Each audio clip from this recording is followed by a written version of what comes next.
તો અમદાવાદ શહેરમાં ગાજવીજ સાથે વરસાદ શરૂ થઈ ગયો છે। અમદાવાદ પૂર્વમાં વરસ્યો ધોધમાર વરસાદ। સરદારનગર ઠક્કરબાપા નગરમાં વરસાદ થયો છે, તો એસજી હાઈવે નજીક અમુક વિસ્તારમાં પણ વરસાદ થયો છે અને નરોડા અને કૃષ્ણનગરમાં રસ્તા પર પાણી ભરાઈ ગયા છે। સાયન્સ સિટી, ગોતા, મેમકોમાં ધોધમાર વરસાદ થયો છે અને મહત્વનું છે કે શહેરભરમાં ક્યાંક ધોધમાર તો ક્યાંક પવન સાથે મેઘરાજાએ ધડબડાટી બોલાવી છે। રસ્તા પર પાણી ભરાવાની સમસ્યાથી વાહન ચાલકો મુશ્કેલીમાં મુકાયા। ગત મોડી રાતથી મેઘાવી માહોલ વચ્ચે મેઘરાજાની ધનાધનથી નીચાણવાળા વિસ્તારોમાં રહેતા લોકો પરેશાન બન્યા છે અને જે રીતે આજના દિવસની આગાહી હતી તે જ રીતે હાલમાં અમદાવાદમાં વરસાદ વરસી રહ્યો છે। ગઈકાલ રાતથી જ વાતાવરણ બન્યું હતું, વરસાદી વાતાવરણ બન્યું હતું ને થોડી જ વાર પહેલા જે રીતે વરસાદ વરસ્યો છે, નીચાણવાળા વિસ્તારોમાં પાણી ભરાઈ ગયા છે। અમદાવાદમાં એ દર વખતે થાય છે કે થોડો ઘણો પણ વરસાદ પડે તો પાણી ભરાઈ જતા હોય છે, કારણ કે જેટલો વરસાદ પડે છે એટલું જ પાણી જતું નથી અને ગટર લાઇન હંમેશા ચોકઅપ હોય છે, જેના કારણે અમદાવાદમાં થોડા ઘણા વરસાદમાં પણ મુશ્કેલી સર્જાતી હોય છે। ત્યારે અમદાવાદમાં જો વધુ વરસાદ પડે એટલે કે ઓછા સમયમાં વધુ વરસાદ પડે તો અમદાવાદમાં ઠેક ઠેકાણે પાણી ભરાઈ જતું હોય છે અને ઘણા બધા વિસ્તારો તો એવા છે કે જ્યાં વરસાદ પડ્યા બાદ 2 થી 3 દિવસ સુધી પણ પાણી ઉતરતું નથી। જે રીતે આ દ્રશ્યો જોઈ રહ્યા છો, થોડાક જ વરસાદમાં એટલે કે હમણાં થોડી વાર પહેલા જ્યારે વરસાદ પડ્યો તેવામાં ઓઢવમાં જે પાણી ભરાયા અને તેના દ્રશ્યો ટીવી સ્ક્રીન પર છે, ત્યારે એટલા પાણી ભરાયા છે કે તેમાંથી કાર નીકળવી પણ મુશ્કેલ લાગી રહી છે અને નાના ભૂલકાઓ છે તેમને મજા પડી ગઈ છે, કારણ કે નાના ભૂલકાઓને હાલમાં રજા છે અને જેના કારણે નાના ભૂલકાઓ વરસાદી પાણીમાં રમવાની મજા માણી રહ્યા છે। ત્યારે સૌથી મહત્વની વાત એ છે કે એકાદ કલાક પહેલા જ વરસાદ પડ્યો અને તેમાં આ સ્થિતિ થઈ ગઈ। નરોડામાં કેવી સ્થિતિ થઈ, નરોડામાં જે પાણી ભરાયા છે તેના આ દ્રશ્યો સામે આવ્યા છે। સૌથી મહત્વની વાત એ છે કે ગટર લાઈનો જે છે તેમાંથી પાણી જતું નથી અને જેના જ કારણે પાણી ભરાઈ જાય છે અને ઘણા વિસ્તારો એવા છે કે જ્યાં ગટરના પાણી પણ બેક મારવા લાગે છે, લોકોના ઘરોમાં પાણી ઘૂસી જાય છે અને ઘરમાંથી પણ ગટરના પાણી બેક મારતા હોય તેવા દ્રશ્યો પણ જોવા મળતા હોય છે। આ મોબાઈલ કેમેરાથી લીધેલું આ દ્રશ્ય છે, જેમાં જે વાહનો છે તે પણ તેના પૈડા પણ ડૂબેલા છે, એટલું પાણી ભરાઈ ગયું છે। નરોડામાં જે આ સ્થિતિ છે આપ જે આ જોઈ રહ્યા છો અને રસ્તા પરથી ગટરમાંથી પાણી જવાની જગ્યાએ ગટરમાંથી પાણી બેક મારી રહ્યા છે। ત્યારે જે રીતે વરસાદની આગાહી કરવામાં આવી છે, આગામી દિવસોમાં પણ પુષ્કળ વરસાદ પડવાનો છે અને તે પ્રકારે આ જે ત્રીજો રાઉન્ડ છે તેમાં મેઘરાજા ફરીથી ધડબડાટી બોલાવવાના છે। તો આ જે દ્રશ્યો છે તેમાં તો થોડો ઘણો વરસાદ પડ્યો એટલે કે થોડા સમય પહેલા જે વરસાદ પડ્યો તેમાં આ સ્થિતિ સર્જાઈ છે। હવામાન વિભાગે 15 ઓગસ્ટથી લઈને 20 ઓગસ્ટ સુધી એક સપ્તાહ સુધી હળવાથી મધ્યમ ભારે અતિ ભારે વરસાદની આગાહી કરી છે। એ આગાહી મુજબ 15 ઓગસ્ટથી અમદાવાદ શહેર સહિત રાજ્યમાં વરસાદી માહોલ જે છે તે જામ્યો છે। જે પ્રકારે 15 ઓગસ્ટે માહોલ રહ્યો હતો વરસાદી માહોલ, વાદળછાયો વાતાવરણ, એ જ પ્રકારે આજે વહેલી સવારથી અમદાવાદ શહેરમાં વાદળછાયા વાતાવરણ સાથે સવારે જે છૂટાછવાયા વિસ્તારોમાં જે વરસાદી છાંટા પડતા હતા તે બાદ 11 વાગ્યા બાદ જે છે અમદાવાદ શહેરમાં પૂર્વ હોય પશ્ચિમ હોય ત્યાં વરસાદી માહોલ જામ્યો છે। આ જે વિસ્તાર જે છે તે અંજલિ વિસ્તાર જે છે જ્યાંના દ્રશ્યો અહીંયા જોઈ શકાય છે કે જ્યાં હાલમાં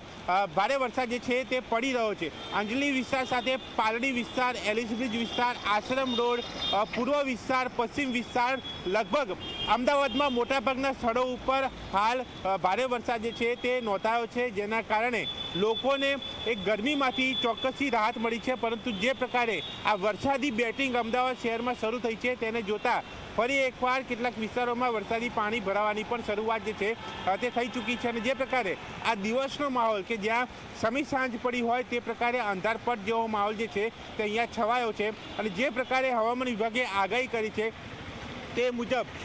અમદાવાદ શહેર સહિત રાજ્યમાં વરસાદી માહોલ છે અને હજુ જ્યારે 18 થી 20 ઓગસ્ટ સુધી રાજ્યમાં કેટલાક જિલ્લાઓની અંદર કેટલાક વિસ્તારોમાં ભારેથી અતિભારે વરસાદની આગાહી કરવામાં આવી છે, જ્યાં તંત્રને પણ એલર્ટ કરી દેવામાં આવ્યું છે, ત્યાં લોકોએ પણ સાવચેત રહેવું પડશે। પરંતુ સાથે અમદાવાદમાં પણ જે પ્રકારે વરસાદી માહોલ છે, હાલ ભારે વરસાદ પડી રહ્યો છે, પરંતુ જો સતત આ પ્રકારે વરસાદ ચાલુ રહ્યો તો અમદાવાદમાં વરસાદી પાણી ભરાવાની સમસ્યા વધારે સામે આવે, લોકો પરેશાન થાય અને આ બાબતે તંત્રએ પણ ધ્યાન આપવાની જરૂર છે, જેથી કરીને લોકોને પડતી હાલાકી જે છે તે જલ્દીથી દૂર કરી શકાય। કારણ કે અમદાવાદ શહેરમાં વીજળીના કડાકા સાથે પવન સાથે હાલ વરસાદ પડી રહ્યો છે અને તેની મજા લોકો માણી રહ્યા છે, સાથે હાલાકી પણ ભોગવી રહ્યા છે। કેમેરામેન તુષાર સાથે દર્શન રાવલ, ઝી મીડિયા, અમદાવાદ। તો જે રીતે વરસાદનો ત્રીજો રાઉન્ડ શરૂ થઈ ગયો છે અને જે આગાહી કરવામાં આવી હતી 15મી ઓગસ્ટથી લઈને વરસાદની આગાહી કરવામાં આવી હતી, કારણ કે ઉત્તર ગુજરાતમાં વરસાદ પડશે તેવી પણ આગાહી હતી અને અમદાવાદમાં પણ વરસાદ પુષ્કળ પડશે તેવી આગાહી હતી અને તે જ આગાહી પ્રમાણે આજે મેઘરાજા મનમૂકીને વરસી રહ્યા છે અને એટલા મનમૂકીને વરસ્યા અમદાવાદમાં કે થોડા ઘણા કલાકોમાં જે વરસાદ પડ્યો તેમાં રસ્તા પર આ રીતે પાણી ભરાઈ ગયેલા છે અને રસ્તા પર જે પાણી ભરાયા તેના કારણે વાહન ચાલકોને મુશ્કેલી થઈ રહી છે. જન્માષ્ટમીનો તહેવાર છે અને અમદાવાદ શહેરમાં એકાએક ધોધમાર વરસાદ શરૂ થયો છે. સવારે 10 વાગે શહેરના પૂર્વ વિસ્તારમાં વરસાદની તીવ્રતા હતી, પરંતુ 11 વાગ્યા બાદ શહેરના પશ્ચિમ વિસ્તારમાં એક સાથે અતિ ભારે વરસાદ શરૂ થતાં જ આપ જોઈ શકો છો વિવિધ વિસ્તારોમાં પાણી ભરાવાની શરૂઆત થઈ ગઈ છે. શહેરનો આ CN વિદ્યાલય તરફનો વિસ્તાર છે કે જ્યાં ફ્લાયઓવરનું કામ ચાલે છે અને દર વર્ષે સામાન્ય વરસાદ શરૂ થાય તે સાથે જ પાણી ભરાવાની શરૂઆત થાય છે, એટલે અહીંયા પણ આ જ દ્રશ્યો જોવા મળી રહ્યા છે. પશ્ચિમના ખાસ કરીને Paldi, Vasna, Usmanpura, municipal control room, Dudheshwar સહિતના જે વિસ્તારો છે ત્યાં વરસાદની તીવ્રતા ખૂબ જ વધુ છે, એટલે જો આ જ પ્રમાણેનો વરસાદ વધુ સમય માટે ચાલુ રહ્યો તો આનાથી પણ વધારે પાણી ભરાઈ શકે છે. કેમેરા પર્સન મુકેશ ચૌહાણ સાથે અર્પણ કાયદાવાલા, ઝી મીડિયા, અમદાવાદ. તો આપ જે આ દ્રશ્યો જોઈ રહ્યા છો તે બાપુનગરના છે અને બાપુનગરમાં પણ આ વરસાદના કારણે કેટલા પાણી ભરાયા છે આપ આ દ્રશ્યોમાં જોઈ રહ્યા છો, કારણ કે અમદાવાદમાં ઘણા વર્ષોથી આ જ પ્રકારનો પ્રોબ્લેમ રહ્યો છે. ભલે ગમે તેટલો પ્લાન બનાવવામાં આવે, પ્રી મોન્સૂન પ્લાન બનાવવામાં આવે, પરંતુ તે બધા જ પ્લાન ફેલ થઈ જતા હોય છે, કારણ કે ગટરો હંમેશા ચોકઅપ થઈ જતી હોય છે અને થોડો ઘણો પણ વરસાદ પડે અથવા તો વરસાદની તીવ્રતા જો વધુ હોય તો લોકોના ઘરોમાં પાણી ઘૂસી જવાની જે સમસ્યા છે તે દર વર્ષની છે. અને અત્યારે જે વરસાદનો જે ત્રીજો રાઉન્ડ શરૂ થયો છે તેમાં કેવી હાલત થઈ છે અમદાવાદની તે આપ જોઈ શકો છો. અને હાલમાં જે વાતાવરણ છે, હાલમાં બપોરે જે વાતાવરણ હોવું જોઈએ, જે પ્રકારે હોવું જોઈએ તેની જગ્યાએ જાણે કે સાંજનું વાતાવરણ થયું હોય, અંધારું લાગી રહ્યું છે, એટલે કે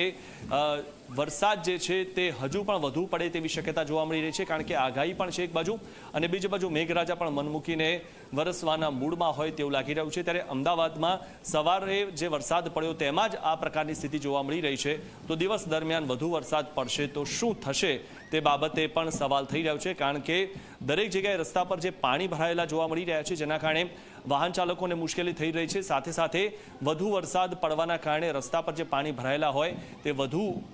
થાય તો ઘરમાં પણ પાણી આવે છે અને ઘણા બધા લોકો જે